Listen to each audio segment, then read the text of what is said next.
everybody to this department here, and today we are beginning our descent into art. So as of right now, only the art fundamental section is currently available, presuming it's the same, which, I think that's a safe assumption.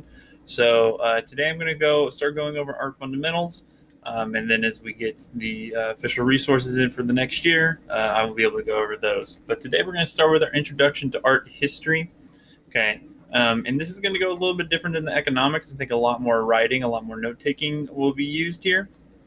And especially kind of just making sure you guys understand the different things they could ask, right? So first off, so they kind of talk about the goal of art fundamentals and the art resource in general, right? And so it kind of lists out its set of goals here, and there's quite a few of these here, right? So what we want to look at, what this resource is going to look at, is the formal qualities of an artwork. Okay, that is one of them. The second one here is the function of a work in its original context.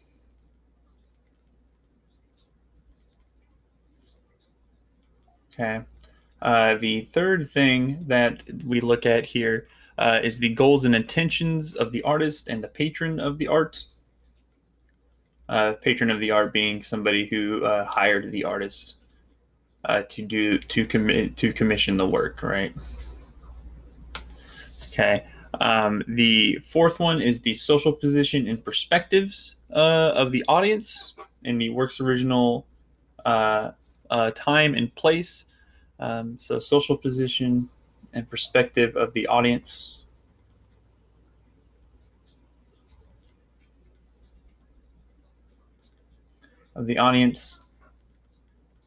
In its original time and place.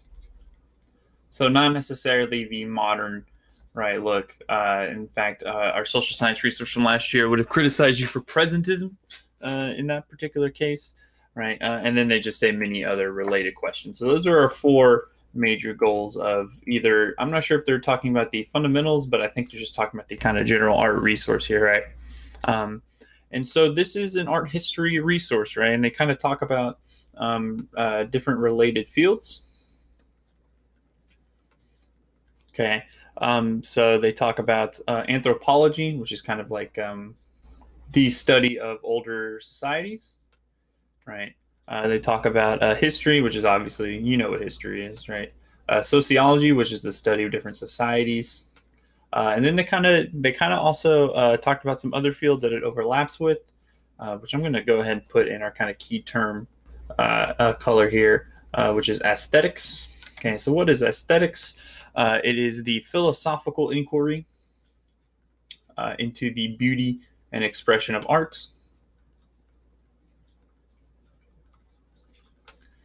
Okay, into the nature and expression of beauty, nature and expression of beauty, which obviously art tends to want to express beauty, not all the time, certainly not all the time, but a lot of the time.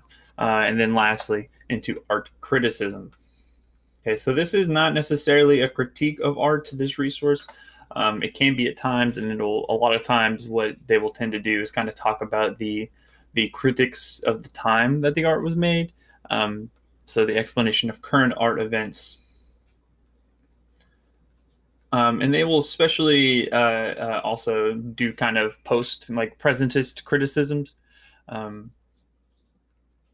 when the need arises. So the explanation of current art events to the general public by the press is what art criticism is. Okay, and so they talk about how maybe this, this resource will help you kind of start to question. Let's do a different way than that. Let's get my shift on here. And so hopefully give you a deeper understanding of art. And I will say, as somebody who, I did decathlon myself, I definitely think that's true. I used to be a big, very against modern art. But as I studied modern art through reading, years of decathlon resources, I have definitely actually come to prefer modern art because it is so interpretive and so up to different views, right? Okay. So the first off, they kind of talk about how the art history ideas have changed, right? And so in the very early stages of art history, right, in the past art history, right, saw to see is a focus on fine art. And fine art includes kind of all the things you tend to associate with art, right? Paintings, prints, drawings, architecture, sculpture, right? Those kind of things. Usually produced specifically for appreciation by fine art patrons, right? By an audience. Produced specifically for appreciation, right? But not all art, as we have come to evolve our knowledge of art history and what art history is, right? All right, so current art history, right, is a little bit more broad, right? Current art history also takes into account craft goods, right? Considered goods we would have considered craft in the past, specifically things like textiles, pottery, body art.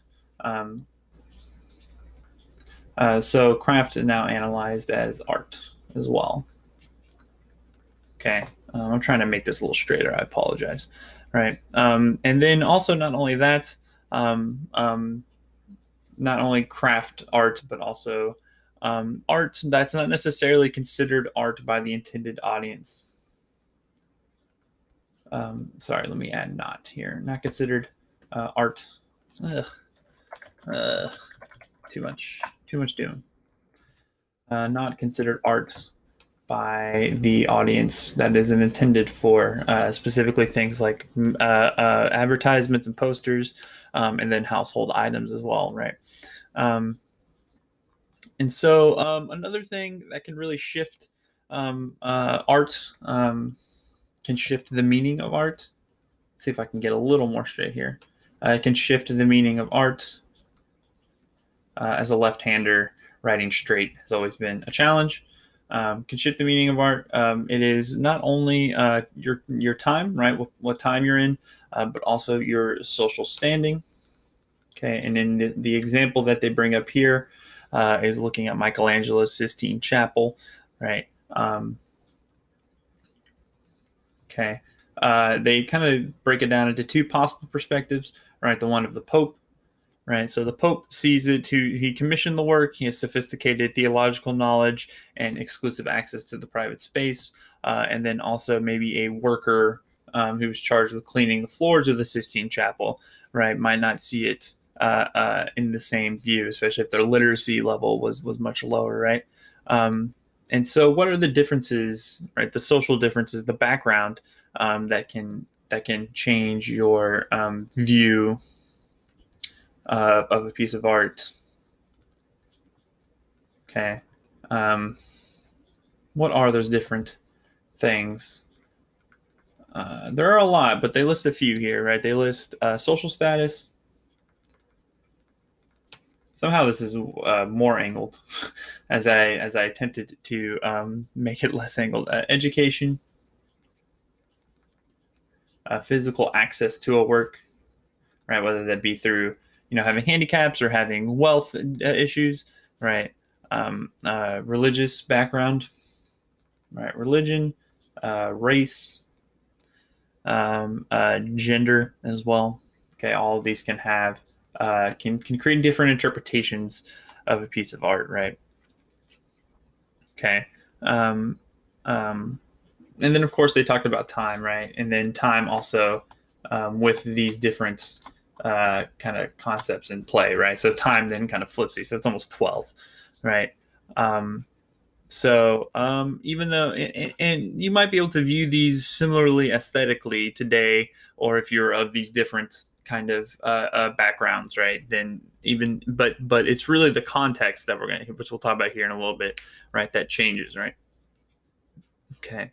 All right. Let's try to keep it.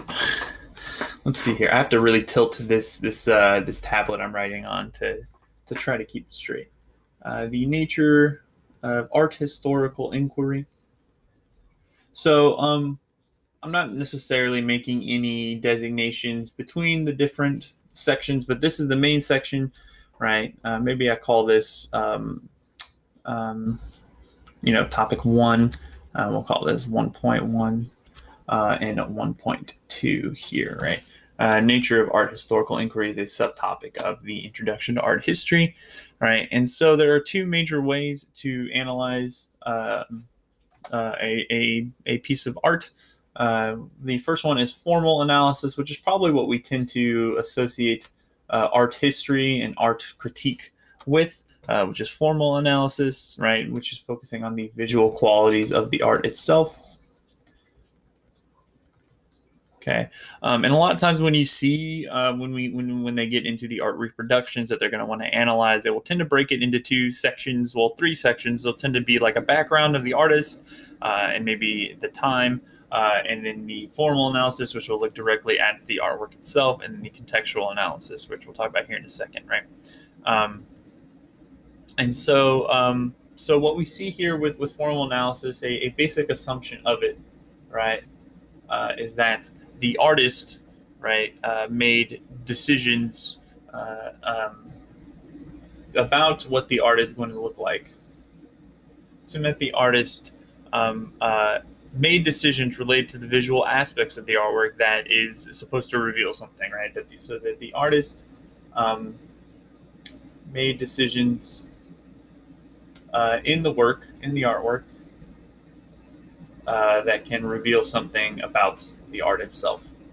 That reveals, not necessarily intent, that reveals meaning in the art. So maybe intent is the correct word there, right? And so when we look at formal analysis, we're really going to be looking at the elements of art, which are not going to be covered until much later in the art resource, but we'll get there when we get there, right? Okay.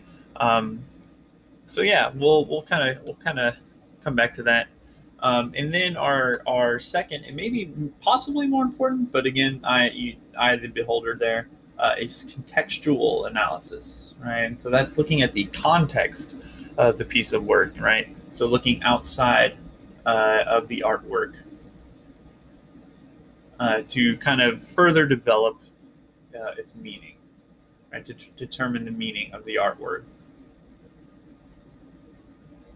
Okay, and so not only the context in which it was created, right, but also later contexts and ways it was consumed, right. And so the cultural, the religious, what else did they say here? Sorry, the economic and social contexts, right. So like what's going on at that time in these different things.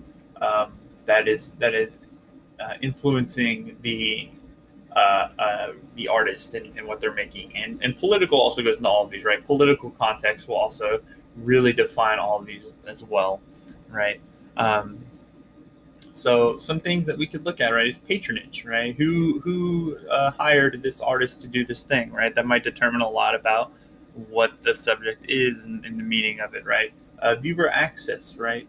How well can somebody see it, right? Who maybe is going to be seeing this artwork, right? The physical location. Okay. The one that this really comes to mind from last year is the Ospedale degli Innocenti, right? The idea of like the physical location of where it's at, right, really changes the way that the art is going to be produced, right? The cost of the work of art, how much it costs to produce. Right, this calls to mind maybe Andy Warhol and his factory, his kind of workshop where these prints were mass produced. The subject matter in relation to other art of the time, right, to other artworks of the time period, right, et cetera, et cetera. Okay, so maybe it's a commentary on other art, right? So art history emphasizes a chronological development because what we see with a lot of art is that it is in response to some past art development, right?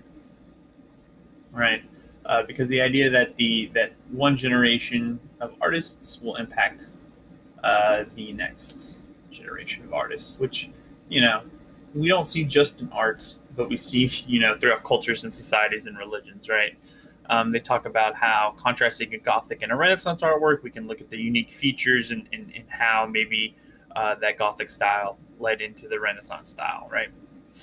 And that helps us provide a little bit more historical context. Okay. All right. So topic 1.3 here is what are the sources of the art, right? The sources and the documents and how they influence art historians and their work, right?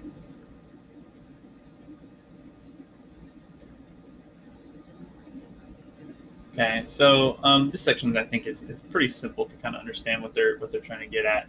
Let me Control C that. It's a little too close over here. There we go. Okay. All right. So the first thing we tend to see is a close examination of the physical piece of art. Begin with examination of the art itself. Okay. And particularly we want direct examination. All right, well, why do we want direct examination? Well, we want direct examination because a lot is lost when we look at a replication, whether that be, an imitation, right? Maybe a reproduction of it, but rather, or a picture of it, right? Much is lost when viewing a reproduction.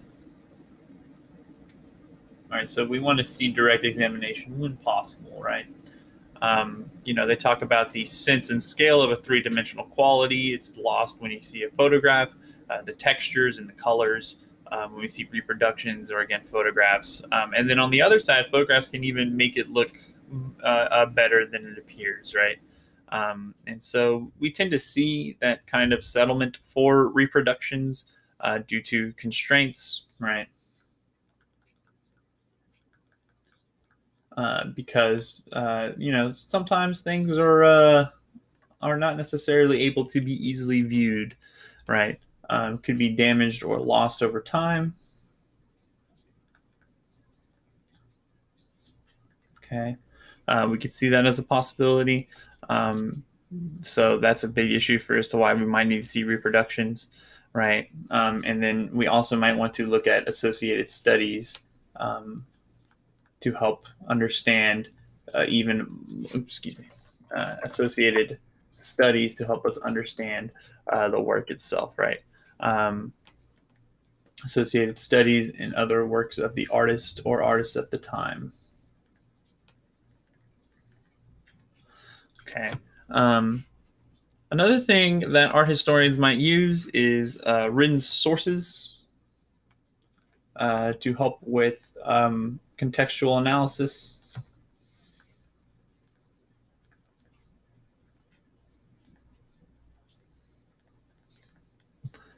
Okay. And then often these are in archives or libraries. They talk about some of the different types of sources. They talk about letters between the artist and the patron, letters between the artist and the patron. They talk about the commission of it, right? The letter for commission, and then also the different critiques of the time, the art criticism of the time, which I feel is actually maybe a little more important for music critique, music criticism. We also see materials, documents for the materials purchased to make the art, right? And then the cost, such as the cost and the source of it, right? Which helps to maybe explain some of the context of it. And then the documents about the function of the artwork, what it is being used for, right? And then also, of course, kind of put it into the other context of the different arts of the time, right? Literature, music, theater, and then even the history of the time period, which of course is all contextual analysis, right? On top of this, there's even more, right? Interviews interviews with the artists, interview with the artists, or even the consumers of the art, right? Maybe something that is used in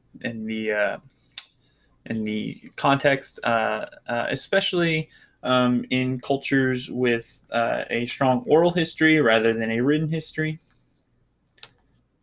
So especially in places in Africa as well, especially. We also see participant observation for kind of performance art. Participant observation as well. Okay. In particular, right, the example they bring here is the masquerade tradition of West Africa. Boy, it's getting more angled.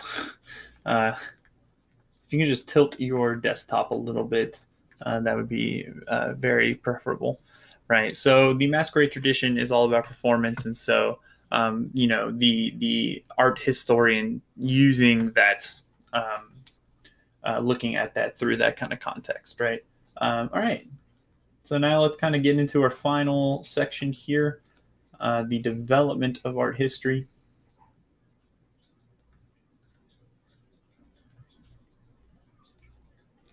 Okay, so this is kind of a look at the history of art history, right? I'm going to, it's time to kind of get into dates and key people. I'm going to put people in green and dates in red. So we see art history becomes much more prominent in the mid 18th century, especially, of course, in Europe, which is where, frankly, most of our art criticism, at least in this resource, will come, right? But we also see it in much earlier critics to see how it kind of developed over time. The Roman historian Pliny the Elder, right? Who lived in the years 23 to 79 CE. Okay, he analyzed historical and contemporary art. Analyzed both historical, so previous to him, and then also, of course, contemporary art to him, right? Contemporary, that's an O, contemporary art. In his book, The Lives of the Artists, I'm going to put books in purple.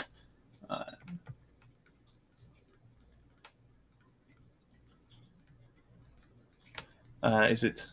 It is. Oh, I'm sorry. I've skipped ahead. That is not Lives of the Artists. That is a different historian. I apologize. It is in his book Natural History. Makes more sense for him to write that. Okay. And then during the Renaissance, right, we have an Italian, the author and artist. So during the Renaissance, let's start there. During the Renaissance, we see another art historian, Giorgio Vasari, who lives from 1511 to 1574. Okay, he gathers biographies of the famed Italian artists, biographies of the Italian artists, both of the past and of his current time, in a book more aptly titled The Lives of the Artists. Okay.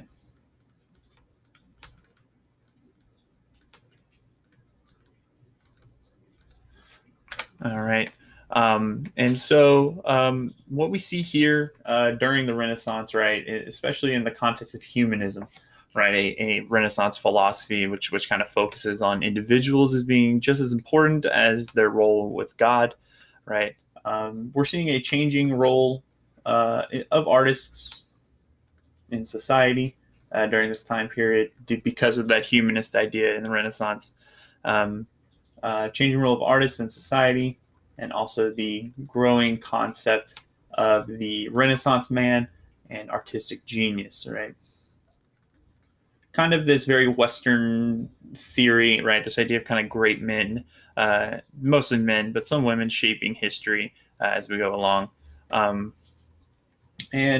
So we also see art history, modern art history, um, uh, really strongly shaped by Enlightenment theories, right? Kind of the idea, kind of the political extension of the humanist ideas, right? Humanism being this idea that each individual matters, and Enlightenment ideas taking that to the next step and talking about their role within the political system.